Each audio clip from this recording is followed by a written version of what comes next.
kepercayaan Tuhan tergantung kita mau apa tidak. Kalau saudara mau dipercaya, maka ada kepercayaan berikutnya. Ada kepercayaan berikutnya.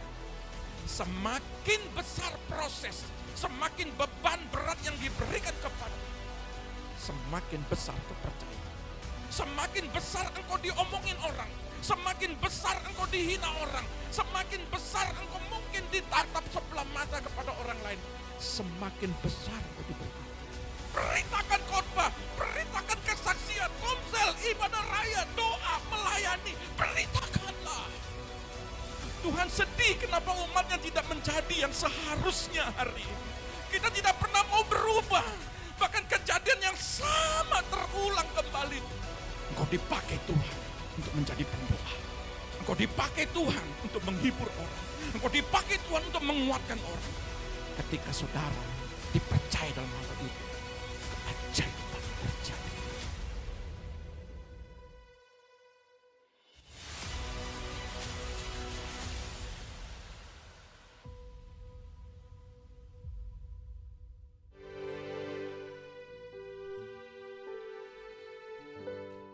Padamu kami berseru Tuhan, bahwa pertolongan kami hanya ada di dalam Engkau. Engkau yang sanggup menolong kami Bapa. Engkau yang sanggup mengubah kehidupan kami Tuhan. Kami merenungkan kasih-Mu dalam kehidupan kami. Terima kasih Tuhan Yesus. Amin. Terima kasih Yesus.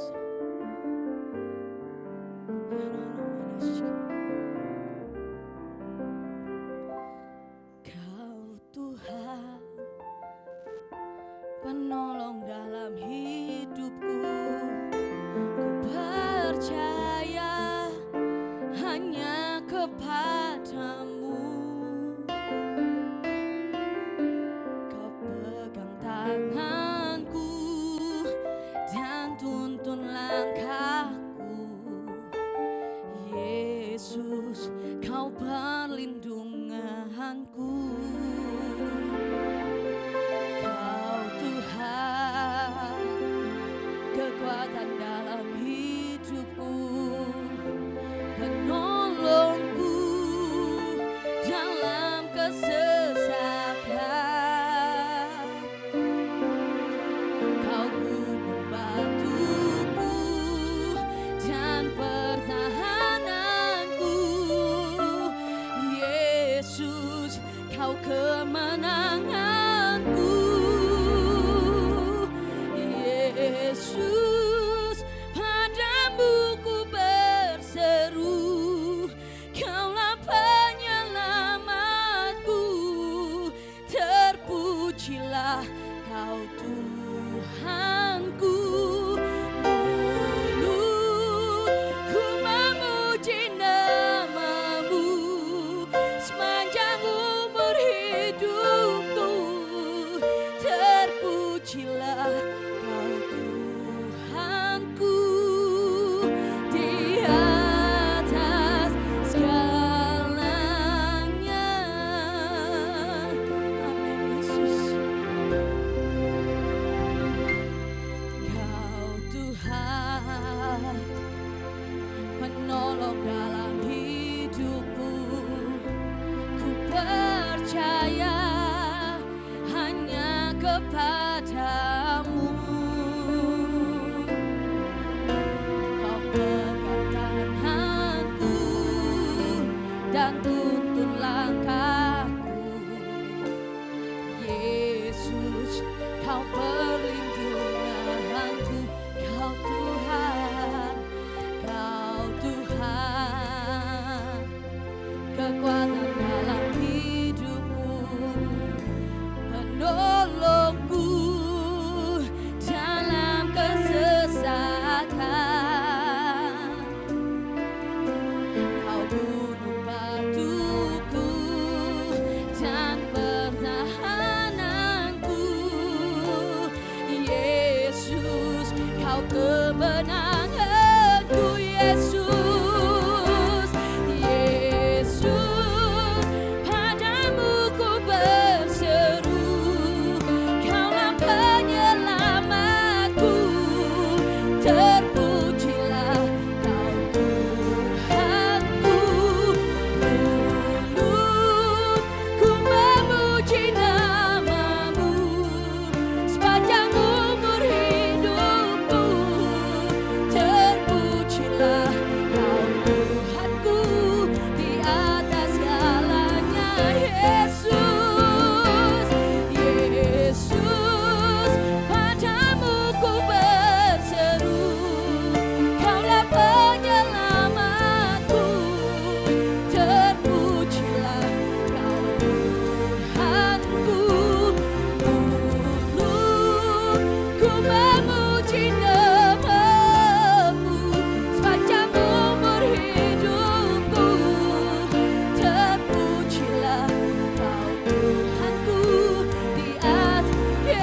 kami menerima firman-Mu Bapa. Kami siapkan hati kami Tuhan. Ya nalamana shikana. Engkau baik Yesus. Terima kasih Bapa. Terima kasih Yesus. Haleluya. Haleluya. Amin. Haleluya. Yes Tuhan. Haleluya.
Pagi hari ini Bapa, kami mau datang dalam hadirat-Mu. Kami merindukan akan Engkau. Bapakku, pulihkan keadaan kami. Berkati setiap kami. Kami percaya Tuhan, Engkau Bapa yang baik, yang memberkati setiap anak-anak-Nya. Sebentar kami perjamuan kudus. Kuduskan kami, ampuni kami. Dan berkati setiap apa yang kami lakukan saat ini. Kami siap mendengarkan firman-Mu di dalam nama Tuhan Yesus. Yang siap katakan haleluya. Amin. Shalom. Puji Tuhan. Apa kabar pagi hari ini? Baik, luar biasa. Ya, saudaraku yang terkasih, saya rindu membagikan sebuah kebenaran dan sebentar kita akan perjamuan kudus. Saudara, kemarin kita sudah lakukan CG dan puji Tuhan, peserta 27, dan saya percaya bahwa Tuhan melawat umat-umatnya, dan Tuhan juga melawat kita semua. Kerinduan saya pagi hari ini adalah tema kita keajaiban hidup, dimotivasi kasih Kristus. Saya rindu jemaat Tuhan mengalami keajaiban-keajaiban. Kalau pertolongan, saya percaya saudara banyak ditolong Tuhan. Tetapi saya rindu supaya ada keajaiban-keajaiban yang di luar nalar logika saudara terjadi bagi setiap gerejanya. Itulah sebabnya ada sebuah nats dalam firman Tuhan yang sangat memberkati kita semua untuk kita terus melangkah di dalam setiap menikmati janji-janji Tuhan. Kalau kita melihat pribadi, seorang pribadi yang di belakangnya membawa rangsel, di belakangnya membawa beban, dia berjalan dalam perjalanan hidupnya melewati berbagai macam medan. Panaskah, mungkinkah di situ berbicara ada hujannya, ada badainya, ada panas teriknya. Tetapi saya percaya pribadi itu adalah saudara yang akan mengalami banyak keajaiban di tengah perjalanan hidup saudara. Sebab itu Matius 5 ayat 41 hanya satu ayat yang saya bagikan hari ini. Dan saya ingin mengembangkan dari satu ayat ini untuk kita dapatkan sesuatu. Matius 5 ayat 41. Matius 5 ayat 41, demikian bunyi firman Tuhan. Dan siapapun yang memaksa engkau berjalan sejauh 1 mil, berjalanlah bersama dia sejauh 2 mil. Peristiwa ini adalah di mana kalau kita lihat tentara Romawi, perwira Romawi itu memerintahkan ya prajuritnya untuk melakukan suatu tugas, maka setiap prajurit melakukan tugas itu dengan taat, setia. Saudara lihat di dalam bahasa Indonesia sehari-hari, kalau seseorang penguasa memaksa kalian memikul barangnya sejauh 1 kilometer, pikullah sejauh 2 kilometer. Ini tidak mudah. Saudara harus bayar harga di sini. Ada perasaan, ada harga diri, ada beban yang ditaruh di pundak saudara. Tetapi maukah saudara dipercayakan seorang perwira tinggi yang mungkin kalau kita lihat ada tugas-tugas yang diembankan kepada saudara, baik itu oleh atasan saudara, baik itu oleh pemimpin rohani saudara, baik itu oleh Tuhan sendiri yang memberikan tugas kepada saudara. Sanggupkah saudara berjalan? Dari lihat Matius 5 ayat 41 ini, yang pertama adalah ada dorongan untuk melakukan yang lebih dari yang diharapkan. Ada dorongan yang dari pikiran seseorang atau keinginan seseorang ketika saudara ada dalam suatu titik. Mungkin titik itu yang membawa dalam saudara kepenatan di dalam hidup. Mungkin dalam suatu titik itu saudara lagi asik atau lagi nyaman di dalam suatu keadaan. Tiba-tiba ada tugas yang saudara diperintahkan.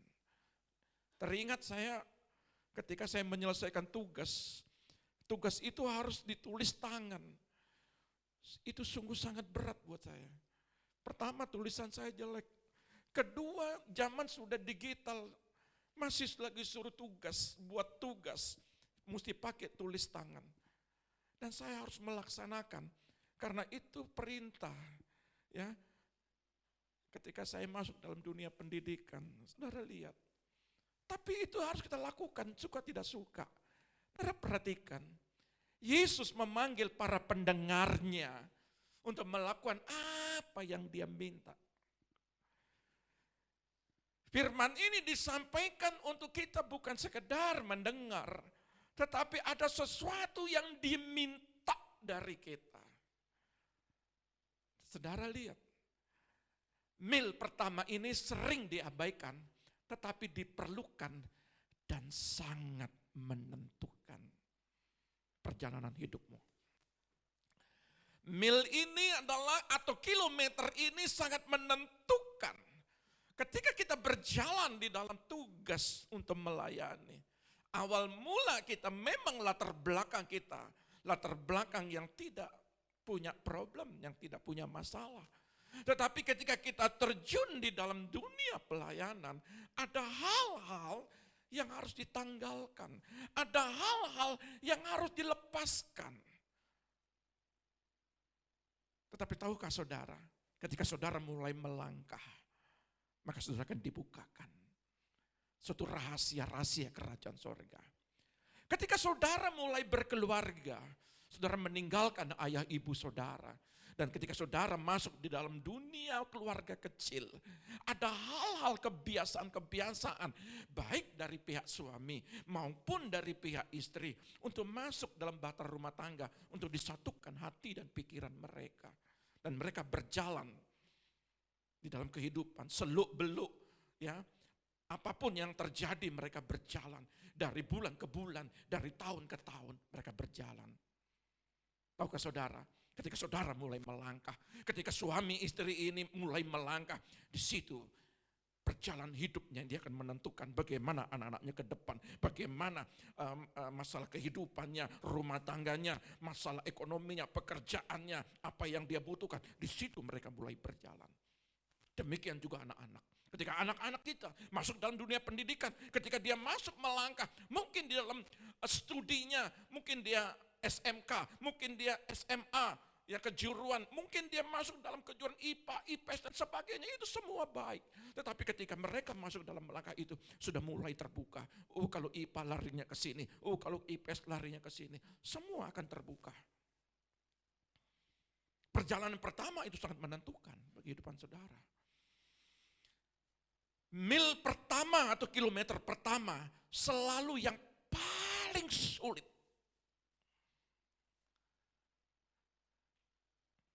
Bagi para pelari jarak jauh, tidak mudah untuk menikmati hal-hal yang harus kita lakukan. Ketika para pelari ingin berlari, yang pertama dia lihat, ini musuhnya. Ini nomor 1, nomor 2, nomor 3. Mungkin dia nomor 4, nomor 5, 6 sampai 10. Dia melihat di situ sebelum start, hatinya mulai bergejolak. Bisa enggak saya menang? Saya berhadapan orang-orang yang tinggi, yang langkah kakinya begitu panjang, yang skillnya luar biasa. Di situ mulai bergejolak seorang pelari. Saya dari bangsa, saudara tahu, sungguh sangat luar biasa bangsa kita, bangsa Indonesia, dalam kejuaraan olimpiade lari. Ya, lari sprint 100 meter, itu orang dari Lombok, itu luar biasa, dia menang.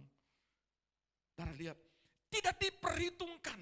Ternyata apa yang terjadi? Dia juara. Mungkin secara manusiawi dia merasa direndahkan, merasa bahwa kamu dari negara yang tidak berprestasi. Mungkin pikiran mereka begitu. Tetapi saudara lihat, orang yang terkebelakang mungkin, orang yang tidak diperhitungkan mungkin, tetapi justru dia menjadi orang yang menang.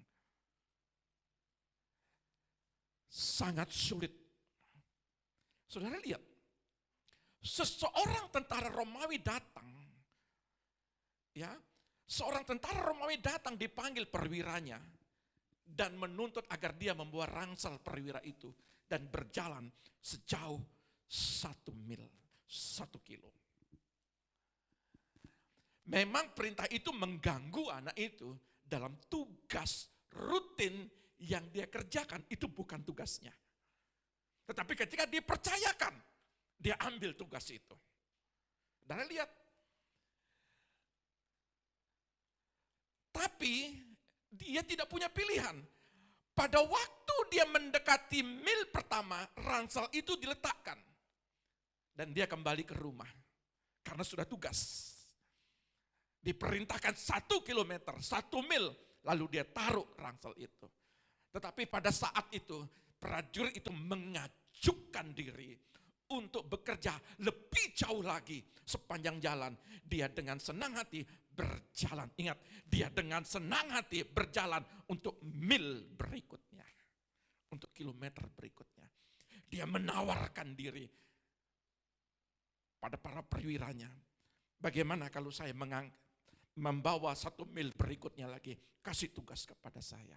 Dan dia dengan senang hati, dia berjalan dengan sukacita. Orang yang sukacita, berapa mil pun dia melangkah, dia tidak akan terganggu. Amin. Saya ingin membawa saudara pada suatu inti. Tetapi saya ingin mencari sebuah jalan bagi saudara. Untuk memahami bagaimana keajaiban hidup itu akan terjadi padamu. Mil kedua adalah rahasia sukses di dalam. Mil kedua ini mil pertama sangat menentukan untuk kesuksesan di mil berikutnya, di kilometer berikutnya. Dan kalau kita lihat saat berfokus pada mil kedua, pada kilometer kedua, ada beberapa poin yang harus kita lakukan di sini. Di antaranya, 1, mil yang diamanatkan, yang dimotivasi oleh hukum. Ada hukum alam. Ada hukum sorga, ada beberapa hukum yang ditetapkan di dalam Alkitab, apa yang harus kita lakukan. Kalau hukum alam, saudara berakit-rakit dahulu, bersenang-senang kemudian, menabung sedikit demi sedikit menjadi bukit, itu hukum alam, hukum dunia. Tetapi hukum sorga, itu berbanding terbalik dengan hukum dunia. Saya ingin mengajarkan daripada hukum sorga bagi saudara. Kalau saudara ingin melihat keajaiban, tidak berlaku bagi hukum dunia. Sebagaimana engkau bekerja keras, sebegitu juga engkau akan menikmati. Tetapi tahukah saudara, kehidupan Kristen memiliki jarak amannya sendiri yang dimotivasi oleh hukum Allah. Hukum Allah yang ingin menyatakan banyak umat Tuhan sulit untuk memulai pada mil yang pertama. Sangat sulit. Sangat sulit. Kenapa, Pak? Mil pertama mengganggu jadwal kita ketika kita dipaksa untuk melakukannya. Mil pertama sangat mengganggu jadwal saudara. Saudara punya kriteria, saudara punya jadwal. Hari Senin, Selasa, Rabu, Kamis, Jumat, Sabtu, Minggu, ada jadwal-jadwal khusus saudara. Tetapi ketika ada 1 mil yang Tuhan minta kepadamu, ada jadwal yang akan terganggu, yang harus saudara geser, bahkan saudara hilangkan. Tergantung keberanian saudara. Itu menyebabkan kita menelan harga diri kita sendiri dan menanggung beban ekstra. Yang seharusnya bukan tugasnya mengangkat rangsel itu, tetapi ketika dia dipaksa untuk mengangkat, ya sudah memang keadaan. Seringkali keterpurukan, seringkali penyakit, seringkali kehancuran ekonomi, seringkali kehancuran lain-lain, itu memaksa saudara untuk mengangkat rangsel dari surga. Itu memaksa saudara.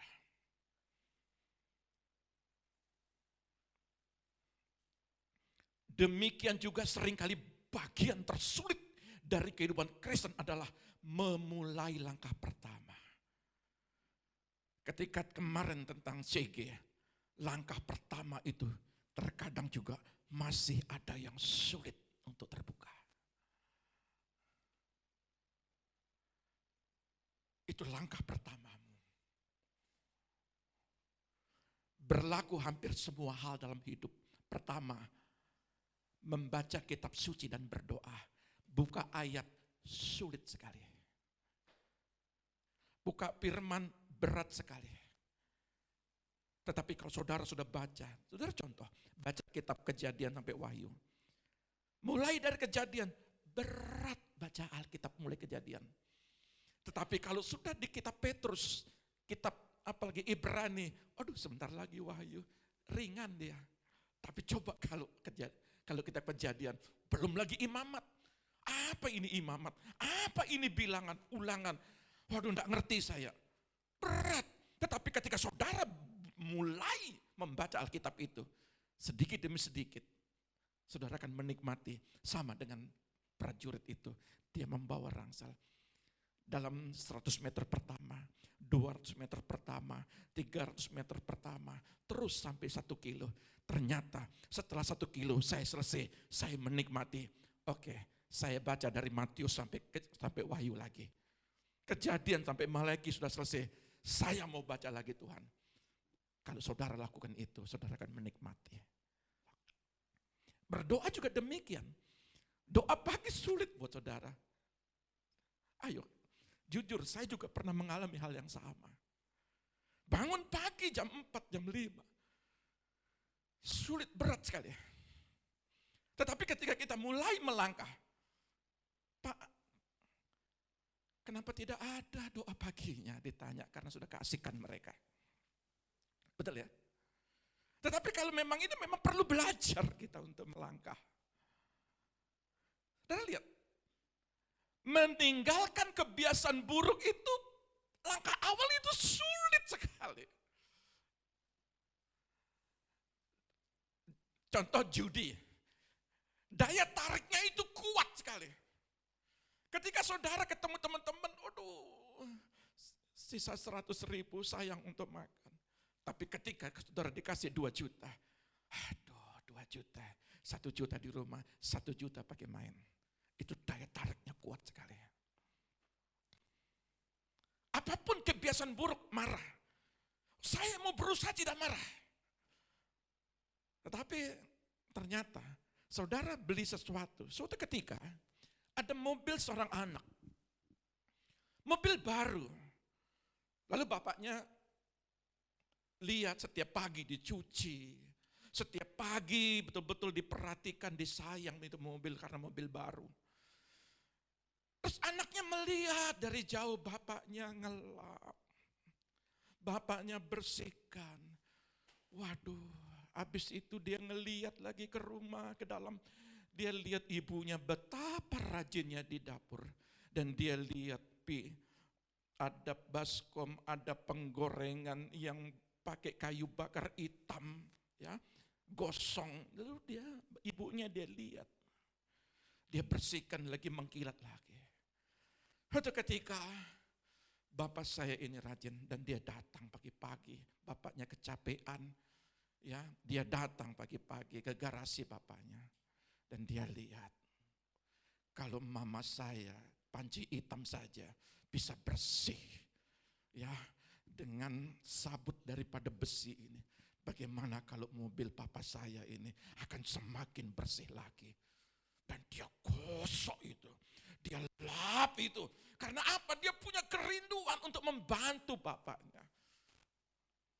Setelah bapaknya bangun pagi, dia ingat lagi mobilnya, dia masuk ke garasi. Ternyata mobilnya habis berat sana, berat sini. Saudara perhatikan. Apa yang terjadi? Saudara lihat. Kalau bapaknya enggak pulih, anaknya bisa babak belur. Karena mobil. Bapaknya sayang betul ini mobil. Tapi anaknya juga sayang ingin membantu bapaknya. Tetapi ini miskomunikasi. Lalu bapaknya melihat karena dia dipulihkan. Oh, dia peluk ini anak. Maksudmu baik nak. Tapi caramu salah. Begitu harusnya. Kalau engkau menasihati. Kalau engkau meredam amarah. Lihat sisi baiknya dulu. Apa yang terjadi? Apa yang dia buat? Sesungguhnya dia punya niat baik. Tetapi kalau itu tertutup dalam dirimu. Saudara lihat. Ada maksud baik dari suami, ada maksud baik dari istri, ada maksud baik dari anak-anak. Tetapi kalau kita sudah salah persepsi, maka kita selalu mengambil pikiran-pikiran yang negatif. Kebiasaan-kebiasaan yang harus ditanggalkan. Kalau saudara mau melihat keajaiban dalam rumah tanggamu. Dan mengampuni, untuk melangkah pertama untuk mengampuni ini sangat sulit. Dia betapa dalamnya melukai hati saya. Tetapi coba saudara melangkah dalam motivasi daripada sorga, motivasi daripada firman Tuhan. Ketika saudara mulai melangkah untuk melakukan mengampuni, damai sejahteranya luar biasa. Hidupmu akan mengalami banyak mukjizat, hidupmu banyak mengalami keajaiban-keajaiban. Kalau kau berani untuk melangkah ini, memang sulit. Lakukan itu. Artinya mereka ingin menikmati ekstra dari mil kedua, tetapi mereka tidak ingin berurusan dengan mil pertama. Mereka mau menikmati berkat, tetapi ketika dia mulai melakukan hal-hal yang pertama yang Tuhan mau tetapkan, pulihkan hatimu, ampuni dia, berikan yang terbaik bagi dia. Tapi ketika saudara tidak mau, bagaimana mungkin hal-hal yang berikutnya saudara akan bisa dipercayakan. Makanya ada firman berkata, setialah engkau dengan perkara kecil, maka perkara besar akan dipercayakan kepadamu. Minta perkara besar, tapi perkara kecil saudara tidak mau setia. Ujian sesungguhnya ada pada mil pertama. Banyak anak-anak Tuhan ini sebenarnya disodorkan. Ketika saudara diperhadapkan dengan situasi yang tidak enak, terkadang hari-hari, setiap jam, engkau akan diperhadapkan sama orang-orang yang justru itu menjadi bibit luka dalammu. Tetapi kau ketika disodorkan sama orang itu dan berjumpa kepada orang itu, sampai kapanpun, kalau engkau tidak akan menang, orang itu akan terus disodorkan kepadamu. Karena Tuhan ingin saudara menang di mil pertama ini. Tuhan mau saudara itu menang di bumi ini untuk sampai saudara berjalan di sorga. Itu mil terakhir kita. Perjalanan hidup kita mulai melangkah dari mil ke mil, dari kilo ke kilo. Setiap kehidupanmu ketika engkau keluar dari rumah, engkau akan diperhadapkan dengan situasi dan keadaan hatimu. Supaya ketika kau berjalan nanti bersama Tuhan di sorga, hatimu sudah pulih, beres, bersih. Dan Tuhan tidak mau itu. Tetapi di bumi ini saudara terus akan diperhadapkan dalam perjalanan hidup saudara. Suka tidak suka, sampai engkau menang dalam mil pertama. Sampai engkau menaruh bebanmu di bawah seperti prajurit ini. Dia taruh karena dia menang. Lalu dia tawarkan diri, bagaimana kalau saya ingin melangkah lagi? Dan dia akan menang berikutnya lagi. Dia akan menang berikutnya lagi. Saudara harus menang terus. Jangan kalah terus. Kalau saudara mulai melangkah untuk dalam hal apa? Mengasihi. Terus lakukan sampai engkau mengasihi. Yang lebih lagi. Makanya ada firman Tuhan, kalau engkau ditempel pipi kiri, kasih pipi kanan, kiri saja kita kalahnya minta ampun. Kita ingat dulu dia tempel pipi saya, boro-boro mau tempel pipi kanan. Saudara tidak akan pernah melihat mil kedua, karena di mil kedua ada banyak keajaiban.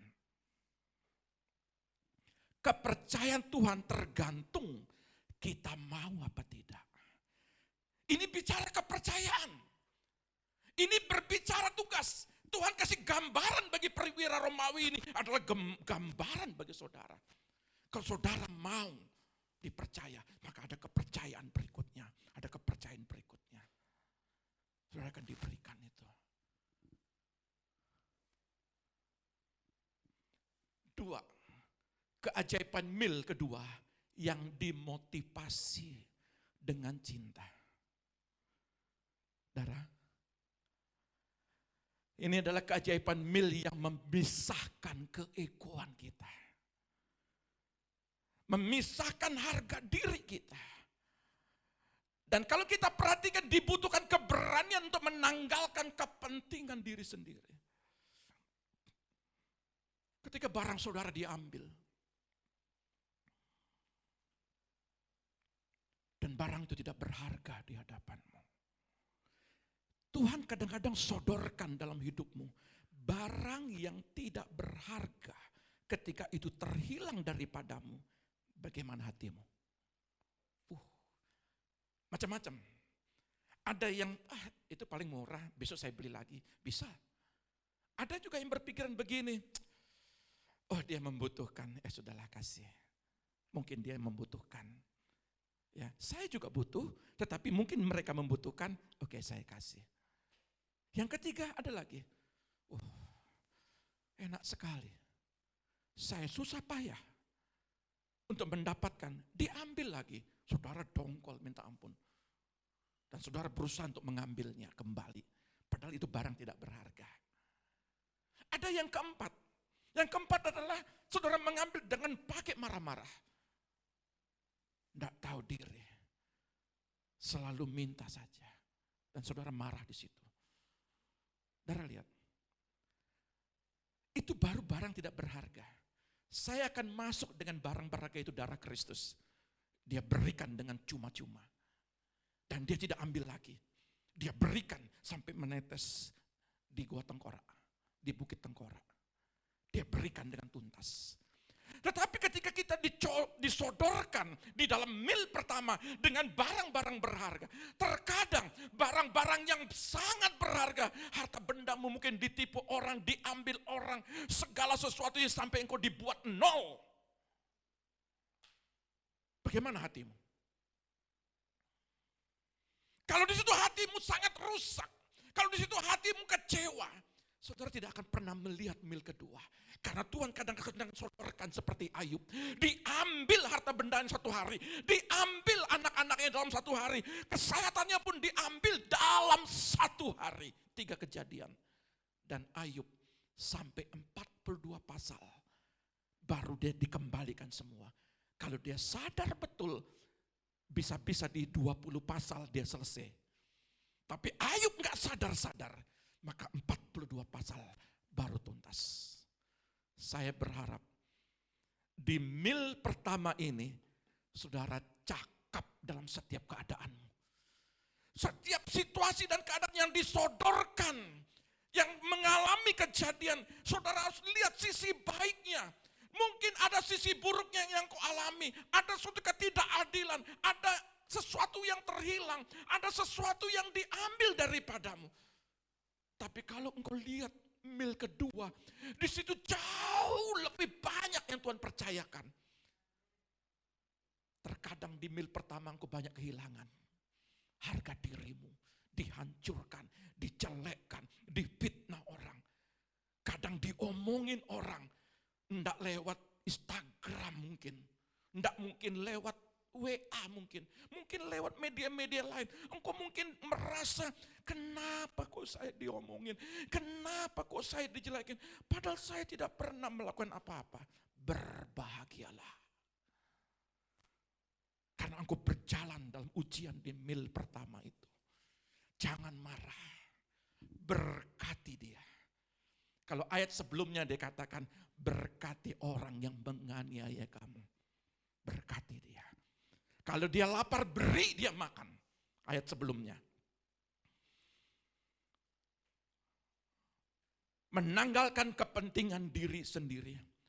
Mil kedua hanya dimungkinkan dengan patuh pada mil pertama. Saudara lihat, mil kedua memiliki cara untuk memberkati diri kita sendiri. Di dalam mil ini, dalam kilometer ini, Tuhan ingin melihat sisi-sisimu. Terkadang itu dikorek semua. Terkadang saudara lihat mungkin ada firman yang menuduh saudara.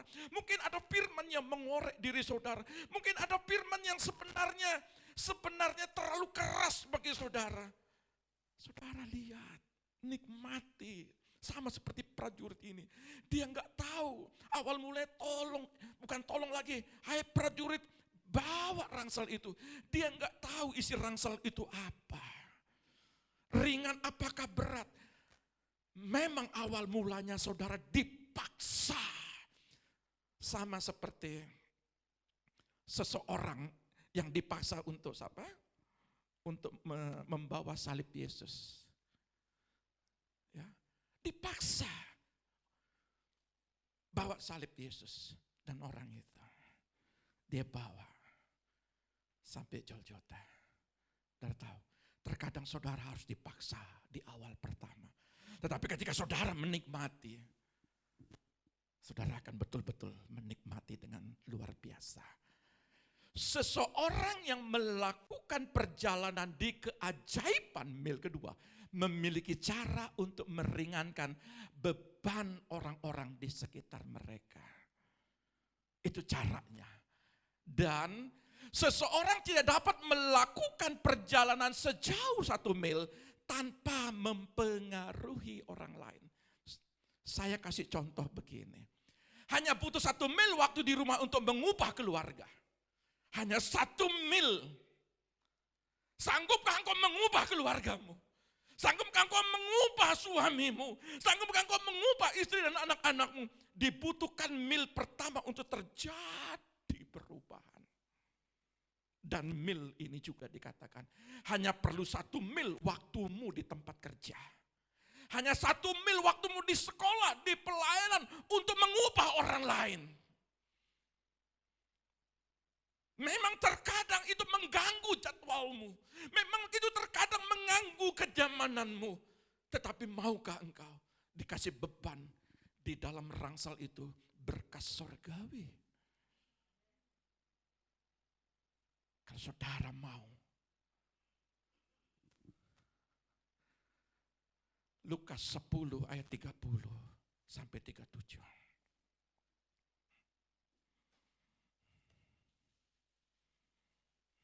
Lukas 10 ayat 30 sampai 37, demikian bunyi firman Tuhan.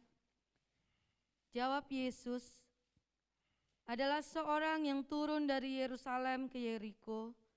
Ia jatuh ke tangan penyamun-penyamun yang bukan saja merampoknya habis-habisan, tetapi yang juga memukulnya, dan yang sesudah itu pergi meninggalkannya setengah mati. Kebetulan ada seorang imam turun melalui jalan itu. Ia melihat orang itu, tetapi ia melewatinya dari sebelah jalan. Stop sampai situ. Seorang imam, kalau boleh saya artikan di saat-saat sekarang, seorang yang mengerti firman, seorang hamba-hamba Allah, seorang yang betul-betul pemberita-pemberita firman, ketika dia melihat orang yang dalam kesulitan, orang yang setengah mati di pinggir jalan, sudah dirampok, dipukuli sampai setengah mati, lalu orang ini hanya melihat saja. Yang kedua,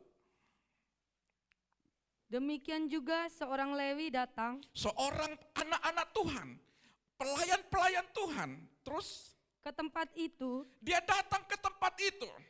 Ketika ia melihat orang itu, Iya, ia melewatinya dari seberang jalan. dia hanya lewat. Dia biarkan orang itu terluka. Terus, Lalu datang seorang Samaria. tahukah saudara orang Samaria? Orang Samaria ini boleh dikatakan dia tinggal di Yerusalem Utara. Dan dia ini boleh dikatakan orang yang dinomor duakan. Orang yang terpinggirkan. Tetapi saudara lihat, bagaimana perlakuan orang Samaria menentukan di mil berikutnya. Terus, yang sedang dalam perjalanan ya, ke tempat itu, dan ketika ia melihat orang itu, ketika dia melihat orang yang tidak diperhitungkan, orang yang boleh diartikan tidak mengerti akan kebenaran firman. Terus, tergeraklah hatinya oleh belas tergeraklah kasihan. hatinya. Ia pergi kepadanya, Terus, lalu membalut luka-lukanya. dia balut luka-lukanya. Sesudah ia menyiraminya dengan minyak dan anggur, kemudian ia menaikkan orang itu ke atas keledai Dia tunggangannya naikkan ke atas keledainya. sendiri, lalu membawanya ke tempat penginapan dan merawatnya. Justru dia yang berjalan kaki. Yang sakit itu ditaruh di keledainya. Keesokan harinya, Iya, ia menyerahkan 2 dinar kepada dia pemilik kasih penginapan uang itu. 2 dinar kepada pemilik daripada hotel itu. Katanya, Terus, rawatlah dia, rawat dia. dan jika kau belanjakan lebih dari ini, Belanjakan uang itu sampai habis. aku akan menggantinya Kalau memang habis, aku akan ganti kembali ketika aku pulang. waktu aku kembali.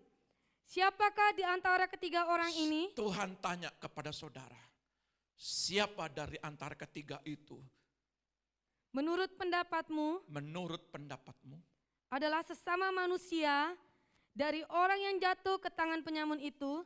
Jawab orang itu, orang yang telah menunjukkan belas kasihan kepadanya. Kata Yesus kepadanya, pergilah dan perbuatlah demikian. Kalau saudara punya kasih, saudara punya cinta kasih, saudara akan peduli kepada orang lain. Untuk meringankan beban orang lain. Tetapi ketika dia sakit, oh dia yang sakit, yang penting bukan saya. Oh dia yang sakit, yang penting bukan anak saya, bukan sanak keluarga saya. Saudara tidak akan melihat keajaiban di mil kedua. Kalau sampai orang pertama dan orang kedua itu ada dalam hatimu, sekalipun engkau ngerti firman, sekalipun di situ dikatakan engkau pelayan-pelayan Tuhan, orang-orang Lewi, tetapi justru orang Samaria yang dikatakan kepada Tuhan, yang punya hati. Ketika dia disodorkan dengan kasih, cinta kasih, dimotivasi oleh karena cinta kasih. Dan dia melihat situasi, bisakah saudara, jangan jauh-jauh orang terdekatmu. Mampukah sanak keluargamu, mampukah di situ engkau memperhatikan dan melihat?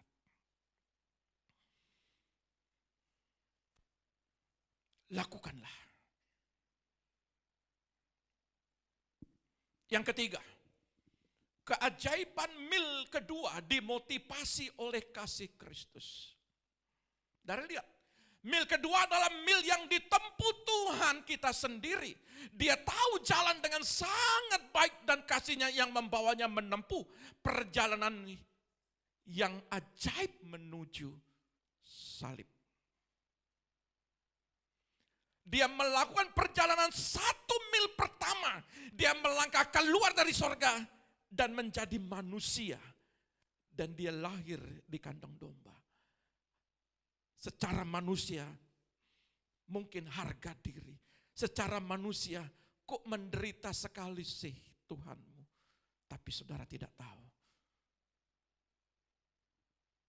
Di beban hidupnya ada rencana sorga yang dia berikan ketika dia mulai dari mil pertama. Dia berjalan sampai umur 30 tahun. Dia berjalan. Dan dia tahu bagaimana dia akan didera, bagaimana dia dicambuk. Dalam kitab Yesaya sudah diberitakan, Yesaya 53. Dia tahu. Ketika dia hadir. Tidak seperti saudara yang lahir begitu nyamannya. Tetapi ini berbeda. Tapi saudara lihat, dia berjalan sejauh yang diamanatkan, yang dimotivasikan oleh hukum. Dia menyimpan setiap detail hukum. Dia tahu apa yang dinubuatkan Nabi Mika, Yesaya. Dia tahu itu. Bahkan sampai dikatakan di sini, Tuhan sampai gemetar. Kiranya Tuhan cawan ini, kalau memang ini terjadi Tuhan, biarlah itu terjadi. Dan dia tahu itu. Tetapi dia mau selesaikan dalam mil pertama. Dia mau selesaikan dalam perjalanan salib. Dia mau selesaikan, mau tuntaskan. Dan saudara tahu, tetapi dia juga melangkah lebih jauh lagi. Dimotivasi oleh kasihnya. Kasihnya begitu dalam. Ketika dia lihat saudara betul-betul diberikan suatu pengampunan. Tetapi saudara tetap melakukan untuk melukai dan menyakiti hati Tuhan. Dia tetap berikan kasihnya. Anakku, datanglah, kembalilah anakku. Sampai hari ini Yesus tetap tunggu saudara. Sampai hari ini.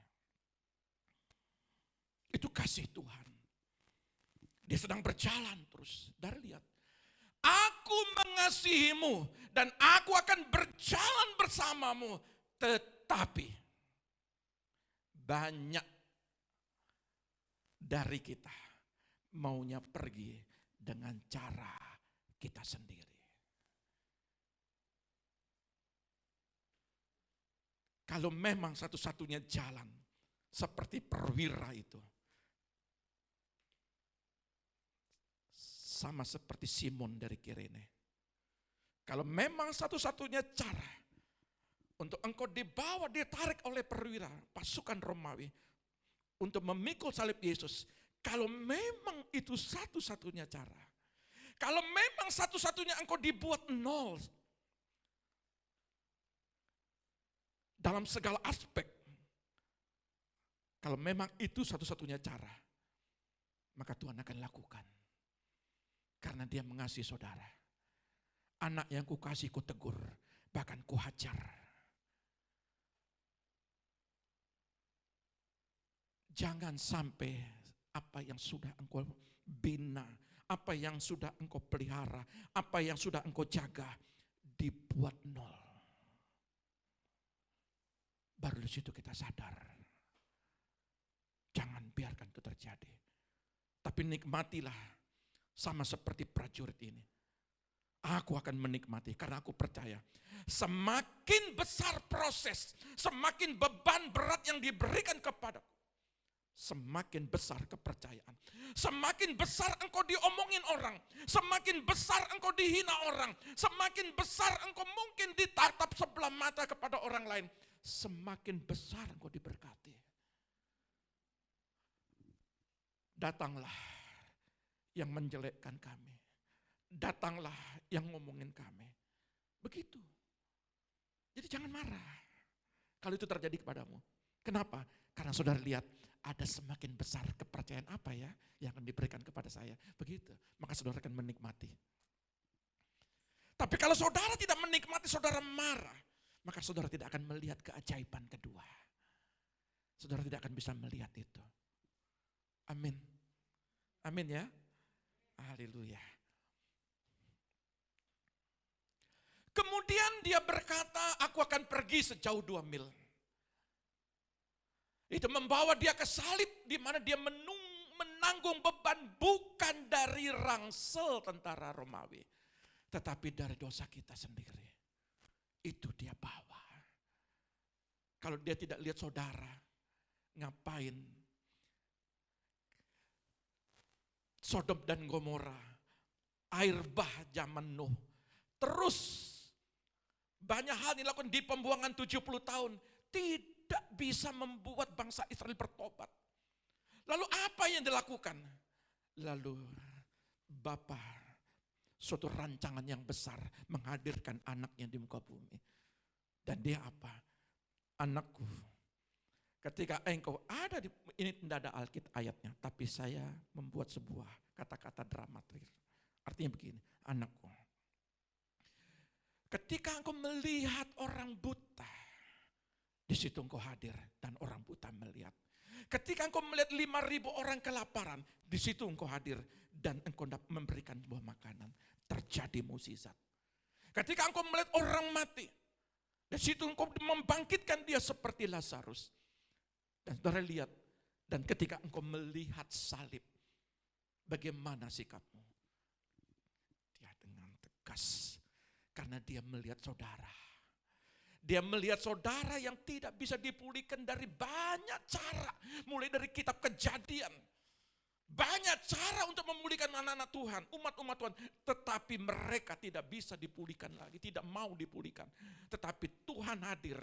Di dalam kitab Ibrani tidak perlu ada korban lagi. Cukup dia yang dikorbankan selama-lamanya. Saudara dipulihkan selama-lamanya. Saudara ditebus selama-lamanya. Tidak perlu zaman dulu mesti bawa korban.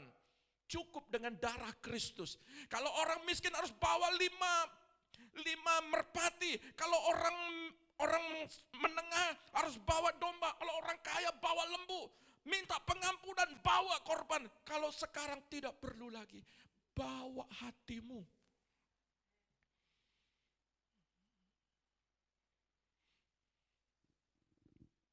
Dia berjalan untuk melihat saudara dipulihkan. Tapi pertanyaannya adalah, bagaimana sikap hatimu? Maukah engkau terbeban untuk melepaskan beban orang lain? Dari seseorang memberitahu kepada seseorang, dan seseorang beritahu orang lain, beritakan khotbah, beritakan kesaksian, misi penginjilan, komsel, ibadah raya, doa, melayani, beritakanlah.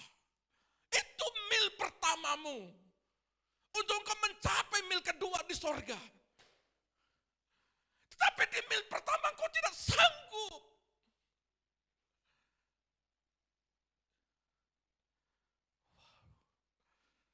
Harga diri kita harus tanggalkan. Kepentingan diri kita tanggalkan semua.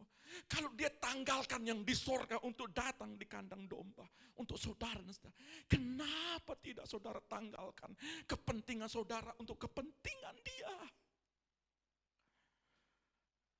Kenapa?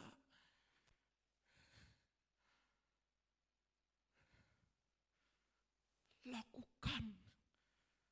Saudara, Tuhan membuat keajaiban di mil kedua. Tetapi di kilometer pertama saudara tidak mau. Itu berkat untuk dirimu sendiri.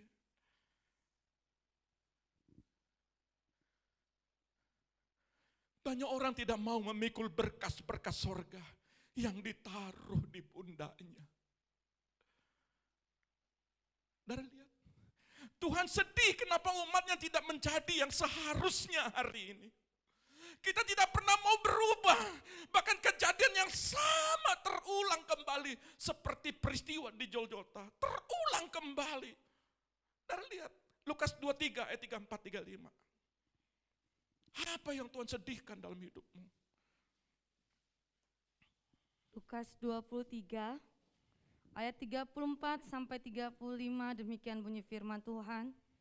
Yesus berkata, "Ya Bapa, Ya Bapa, ampunilah mereka, ampuni mereka Bapa. sebab mereka tidak tahu apa yang mereka perbuat." Pada waktu itu mereka tidak mengerti apa yang mereka perbuat. Tetapi sekarang banyak orang tidak mengerti. Beda-beda tipis kejadiannya lalu dengan kejadian sekarang. Kalau dulu mereka tidak mengerti apa yang mereka perbuat. Tetapi kita sekarang tidak mau mengerti. Kalau dulu tidak mengerti, tetapi sekarang tidak mau mengerti. Dan mereka membuang undi untuk membagi pakaiannya. Ya, Orang banyak berdiri di situ dan melihat semuanya. Pemimpin-pemimpin mengejek dia, katanya, "Orang lain ia selamatkan, biarlah sekarang ia menyelamatkan dirinya sendiri jika ia adalah Mesias, orang yang dipilih Allah." kalau saudara mengalami sakit, bisakah kau saudara punya hati untuk berdoa bagi orang sakit? Saya ulang pertanyaannya. Kalau saudara letih, bisakah saudara berdoa bagi orang yang mengalami keletihan dalam hidup?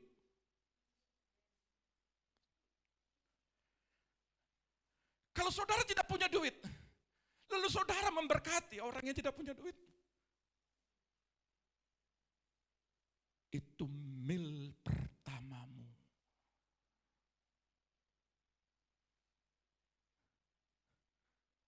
Tiga hari kami terkepar di tempat tidur sama istri ibunya. Acara kemarin membuat kami letih. Sesuatu yang hilang semua tenaga dan rasa di sini. Tetapi ketika pergi melayani, Tuhan, tidak ada kata sakit dalam diri kami, Tuhan. Kami harus pikul rangsel kembali, berjalan. Karena ada beban di tempat lain. Beban di situ harus dibebaskan. Tuhan taruh. Kalau itu kita lakukan, saat kita tidak memiliki, tapi kita bisa memberkati orang. Saat kita tidak memiliki, tapi kita bisa memberkati orang. Ayatnya ketika dia lapar, beri dia makan. Kasihilah musuhmu. Coba lihat ini ayat sebelumnya engkau baca nanti. Di dalam Matius 5 itu. Saudara lihat, ketika engkau tidak memiliki, bisakah? Saudara tahu. Ketika saudara dipercaya dalam hal itu, keajaiban terjadi. Makanya hari-hari ini kita melihat banyak keajaiban terjadi. Karena apa? Karena kita mau berjalan dalam mil pertama itu. Dan terus berjalan dalam mil kedua kita. Di situ ada Tuhan melihat ladang-ladang penuh dengan anggur. Ladang-ladang penuh dengan gandum. Ladang-ladang penuh dengan minyak zaitun. Di situ ada pengurapan. Di situ ada damai sejahtera sukacita. Di situ ada berkat, ada gandum. Ketika kita mulai dipercaya dalam wadah kecil ini, kita mulai melangkah dari kota ke kota, dari berbagai banyak orang yang ada di luar, dan kita sanggup melakukan, kita bayar harga itu. Secara manusia ada kebutuhan dalam diri kita masing-masing, tetapi untuk kepentingan sorga, beban ditaruh di situ. Memang berat, aku butuh biaya sekolah, aku butuh biaya makan, tetapi untuk sorga, aku mau Tuhan.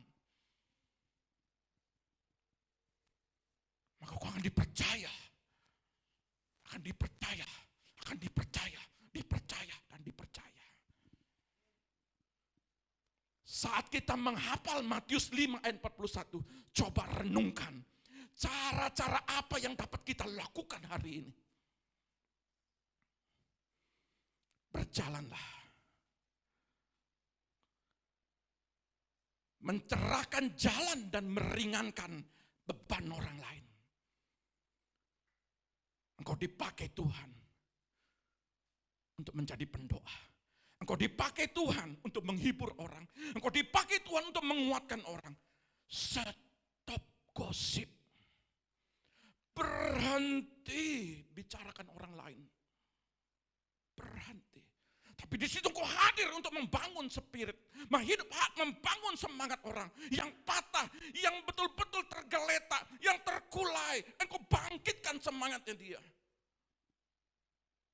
Maka engkau akan lihat kepercayaan berikutnya oleh Tuhan. Tetapi kalau di situ, di mil pertama, engkau merusak hati orang, maka selamanya engkau akan merusak hati orang. Tuhan Yesus memberkati kita. Kita datang kepada Tuhan.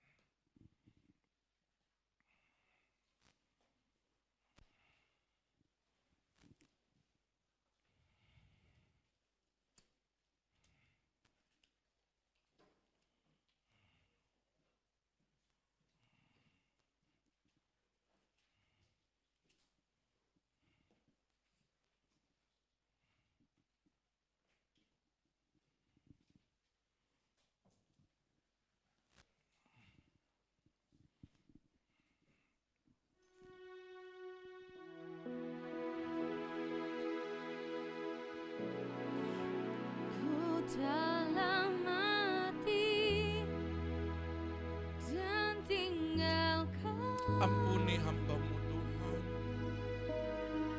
jalan hidupku yang Ampuni kami jemaat-Mu Tuhan.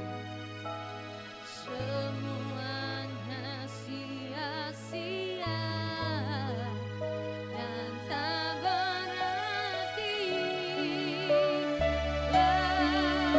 lagi hidup ini ku letakkan pada mezbah-Mu ya Tuhan.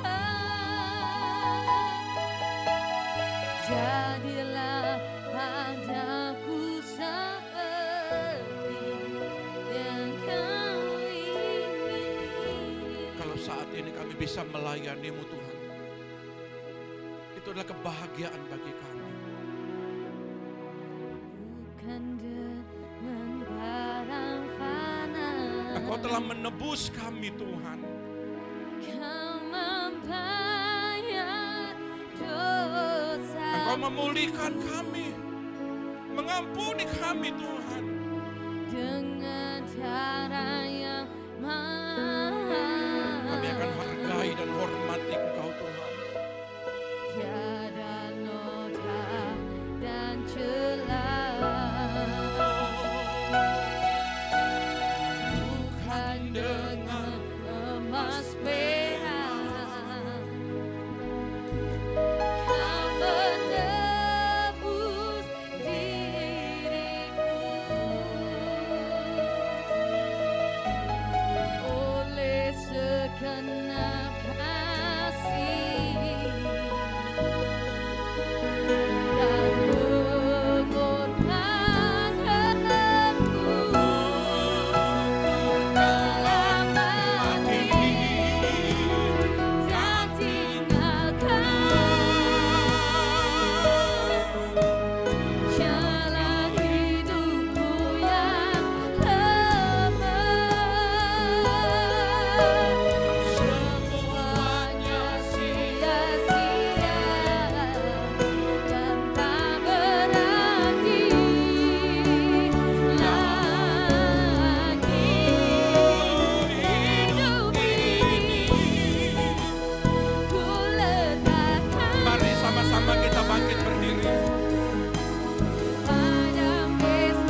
tubuh Kristus. Hargai darah Kristus.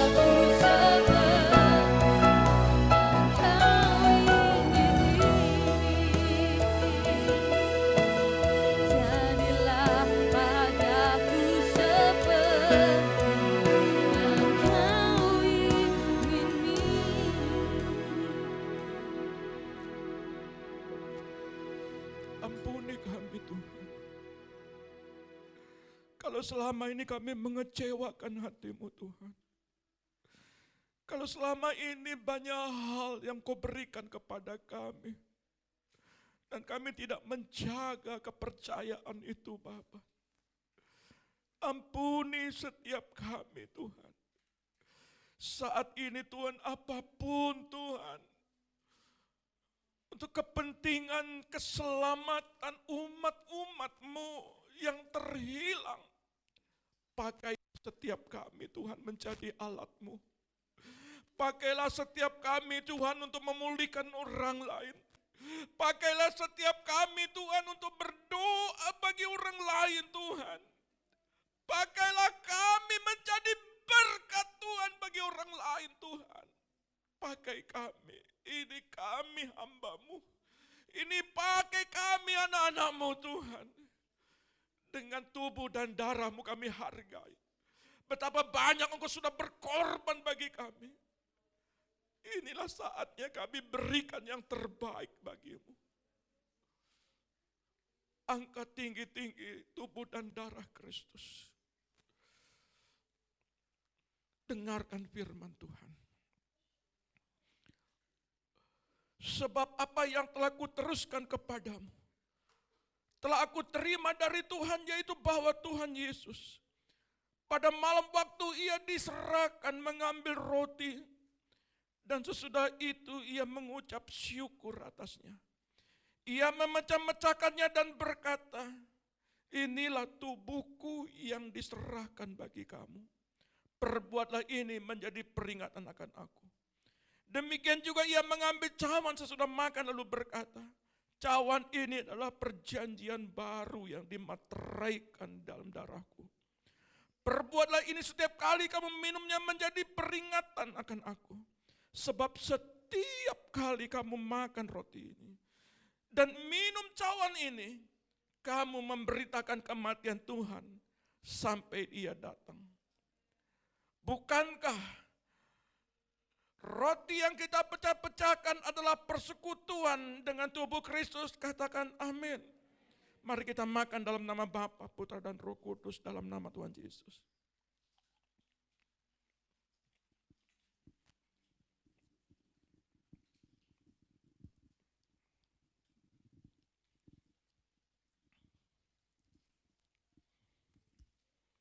Angkat tinggi-tinggi darah Kristus di tangan kananmu.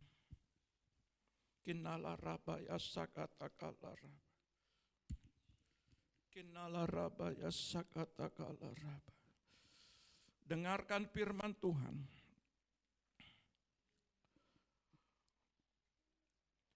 Bukankah cawan pengucapan syukur yang atasnya kita ucapkan syukur adalah persekutuan dengan darah Kristus? Katakan amin. Mari kita minum dalam nama Bapa, Putra dan Roh Kudus, di dalam nama Tuhan Yesus.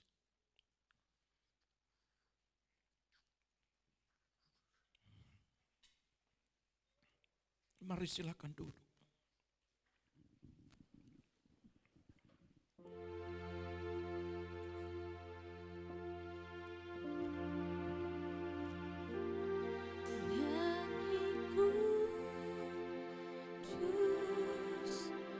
Kuduslah Tuhan Allah Maha Kuasa.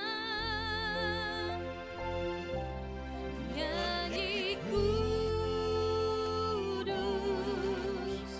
kuduslah Tuhan Allah Maha Kuasa.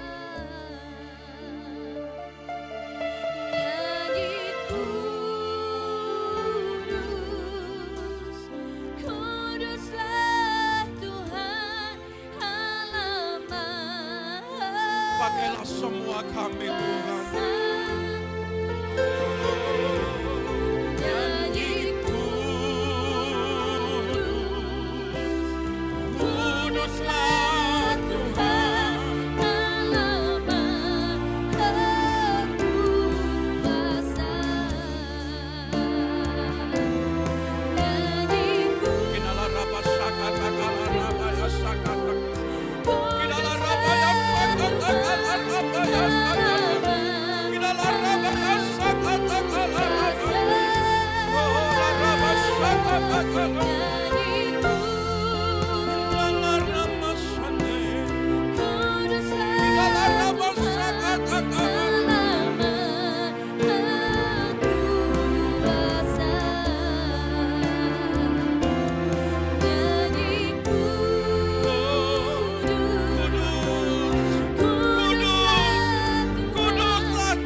setiap umat-Mu.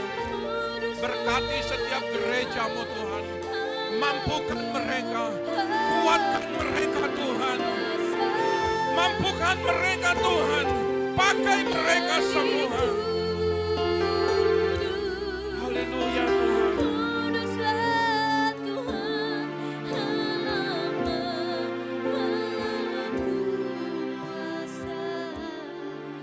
Terima kasih Roh Kudus. Terima kasih Tuhan. Terima kasih Bapa. Terima kasih Tuhan. Terima kasih Bapa. Terima kasih atas kebaikan-Mu. Kami buka pintu hati kami. Ada banyak orang-orang mengalami kesusahan Tuhan. Ada banyak orang-orang mengalami Tuhan penderitaan. Ada banyak orang kehilangan kesehatan mereka. Pakai setiap umat-Mu Tuhan. Jadikan mereka Tuhan menjadi berkat. Engkau pakai mereka Tuhan. Engkau pakai mereka semua Bapa. Terpujilah Engkau. Berkati setiap kami. Terima kasih Roh Kudus.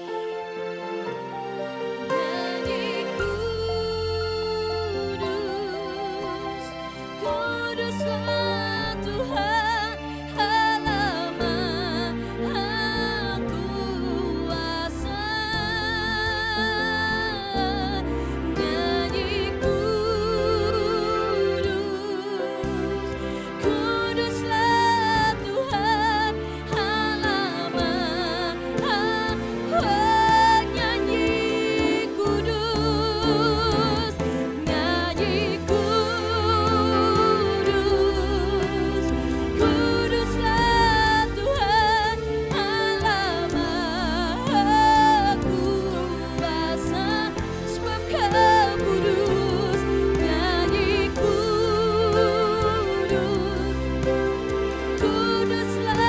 Tuhan, halaman kuasa.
Kami merenungkan Tuhan kebaikan-Mu dalam kehidupan kami. Terima kasih. Terima kasih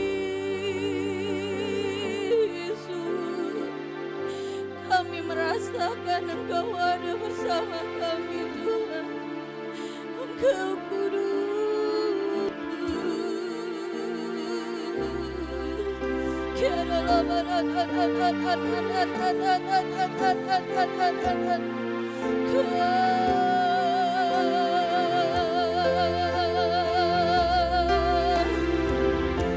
Yesus Tuhan.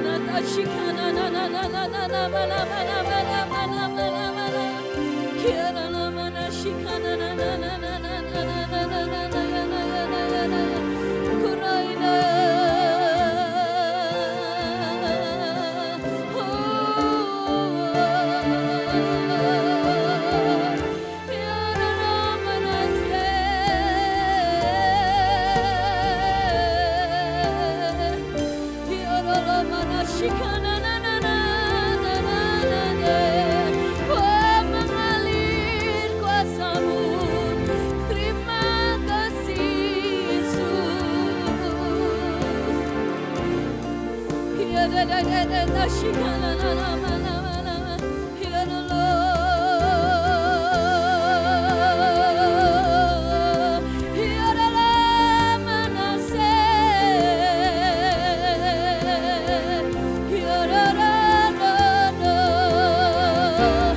Nyanyi kudus, kuduslah Tuhan Allah Maha Kuasa. Terima kasih Yesus, Engkau selalu ada di dalam kehidupan kami. Kami butuh Engkau Tuhan. Kami sangat membutuhkan Engkau Bapa. Engkau yang menggendong kami. Engkau yang memeluk kami Tuhan. Engkau yang memegang tangan kami Bapa. Kami mengucapkan terima kasih Yesus atas kebaikan-Mu. Terima kasih Bapa atas pengorbanan-Mu dalam kehidupan kami. Terima kasih Yesus buat segala kebaikan-Mu dalam kehidupan kami. Kami mengucap syukur Tuhan siang hari ini. Kami boleh merasakan Bapa Engkau ada di tengah-tengah kami. Pelukan-Mu begitu hangat Tuhan. Pelukan-Mu Tuhan begitu kami rasakan saat ini. Terima kasih Tuhan Yesus. Terima kasih Bapa. Kami mengucap syukur hanya di dalam nama Tuhan Yesus. Haleluya. Amin. Sekarang kita semua bangkit berdiri. Kita akan mengakhiri ibadah kita. How great is our God. Sing with me. How great is our God. And all will see how great is our God. How great.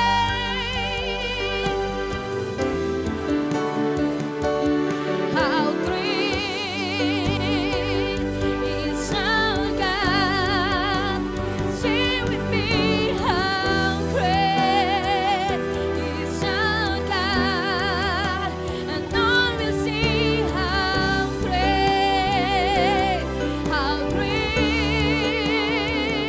is our God.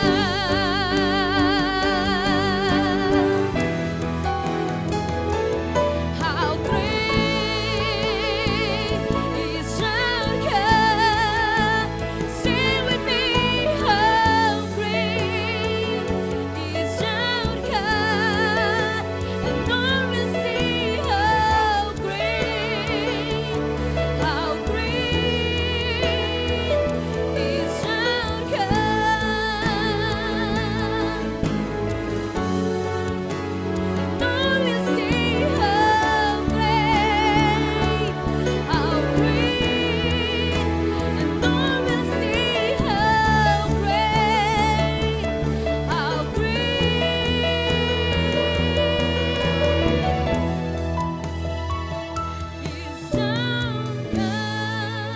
Kami bersyukur buat pagi hari ini.